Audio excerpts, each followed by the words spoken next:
बहुत से ऐसे काश्तकार भाई हैं जिन्होंने गंदम की फसल लेट काश्त की थी और लेट काश्ता फसल से हम लोग 50 मन तक पैदावार किस तरीके से हासिल कर सकते हैं। और बहुत से ऐसे काश्तकार भाई भी हैं जिन्होंने आलू की बर्दाश्त के बाद, अगेते आलू की बर्दाश्त के बाद गंदम की फसल को काश्त किया है, वहां से हम लोग 40 से 50 मन पैदावार किस तरीके से हासिल कर सकते हैं, इसी हवाले से वीडियो के अंदर हम लोग बात करने वाले हैं। मगर वो काश्तकार भाई जो पहली दफा चैनल पर हैं, चैनल को लाजमन सब्सक्राइब कर दें ताकि हमारी जितनी भी आने वाली ज़राअत के मुतल्लिका वीडियो है वो आप लोग बर वक्त देख। सबसे पहले वो काश्तकार भाई जिन्होंने अपनी गंदम की फसल किसी न किसी वजह से लेट काश्त की थी और जमीन की तैयारी के अंदर खाद का इस्तेमाल नहीं किया और उनकी फसल पहले पानी पर आ चुकी है, तो कोशिश करें कि वो जितनी भी उन्होंने खुराक इस्तेमाल करनी है वो पहले पानी के ऊपर इस्तेमाल करें, क्योंकि इसको खुराक आपने 40 दिन के अंदर आपने गंदम की खुराक को 40 से 50 दिन के अंदर अंदर आपने गंदम की खुराक को पूरा करना है। खास तौर पर जितनी भी नाइट्रोजनी खाद आपने इस्तेमाल करनी है वो 40 से 45 या हद 50 दिन तक आप मुकम्मल कर रहे हैं। अगर आप 50 दिन के बाद इस्तेमाल करेंगे नाइट्रोजनी खाद को तो आपकी जो फसल है वो कच्ची हो जाएगी और गिरने का बहुत ज्यादा खर्चा होगा,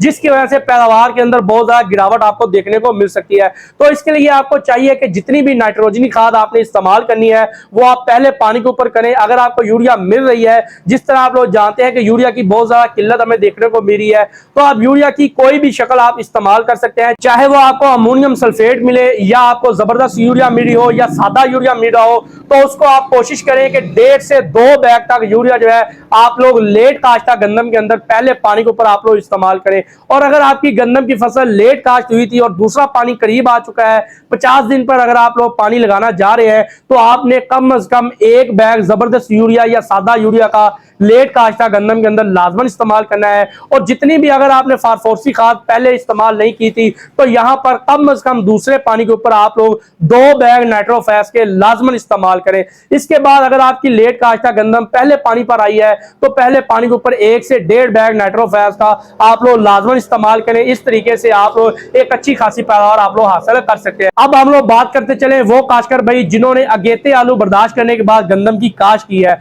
सबसे पहले नाज़रीन, अगर आपने आलू वाली जगहों पे गंदम की काश्त किया तो बहुत से काश्तकार भाई वहां पर नीचे डीएपी वगैरह का इस्तेमाल नहीं करते। तो आप लोगों को चाहिए जब आपकी गंदम की फसल पहले पानी पर आ जाए उस वक्त कम से कम 1 से 1.5 बैग नाइट्रोफास का और 1 बैग यूरिया आप लोग इस्तेमाल करें। साथ अगर आपको चिलेटर जिंक मिलता है तो उसका भी आप इस्तेमाल कर सकते हैं, सल्फर का भी आप लोग इस्तेमाल कर सकते हैं। तो इस तरीके से आप लोग अच्छी पैदावार हासिल कर सकते हैं। और जब आपने दूसरा पानी लगाना है उस वक्त तक आपने उसके ऊपर जो है कम से कम 1 बार आपने यूरिया का स्प्रे लाजमन करना है। अब यूरिया के स्प्रे से ये होगा कि उसके जो शगुफा साजी है वो बेहतर तरीके से हो सकती है। और अगर आपकी गंदम कमजोर जमीनों में लगी हुई है या भारी चीकनी कराठी जमीनों में लगी है और आपके शगुफे अभी तक बेहतर नहीं हुए, तो वहां पर आप लोग यूरिया के स्प्रे से, अमाइनो एसिड के स्प्रे से अपनी गंदम की शगुफा साजी को आप लोग बेहतर कर सकते हैं। अब हम लोग बात करेंगे जब हमारी गंदम की फसल दूसरे पानी पर आ जाए, लेट काश्ता आलू की बर्दाश्त के बाद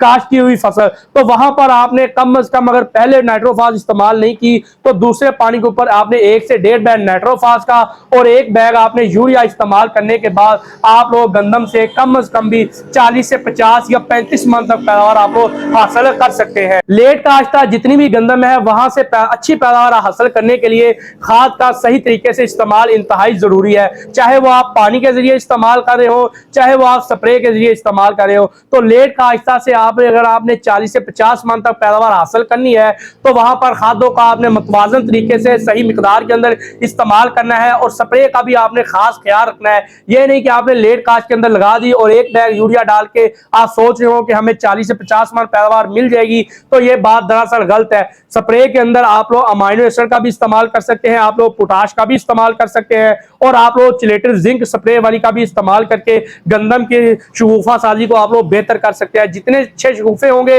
उतनी ही अच्छी आप लोग पैदावार लेट काश्ता गंदम से हासिल कर सकते हैं। उम्मीद है नाज़रीन लेट काश्ता गंदम के हवाले से जो भी आपके सवालात हैं उनके जवाब इस वीडियो से मिल चुके हैं। फिर भी अगर आपका कोई सवाल हो तो आप कमेंट बॉक्स में पूछ सकते हैं, इंशाल्लाह बहुत जल्द वहां पर आपको उसका जवाब दिया जाएगा।